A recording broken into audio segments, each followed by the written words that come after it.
because of my background in recruiting at Google Canada, for me, reaching out to people and getting a response was really easy because of the credibility.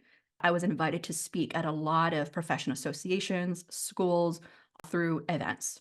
A lot of that was pro bono the first year. That helped essentially build the credibility, visibility, my list as well of pipeline of people inquiring for my service. So that was how I really did a part of my lead generation strategy when I first started was through that there. And over the last several years, I've done a lot more collaborations, partnerships, appearing on podcasts and live streams to gain new leads. Speaking is a great way to have a broader reach.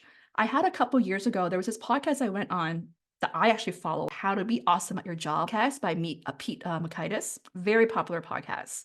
They invited me to be a guest speaker, and they found me through LinkedIn, and they even sent me a mic as like as a gift of being on their guest.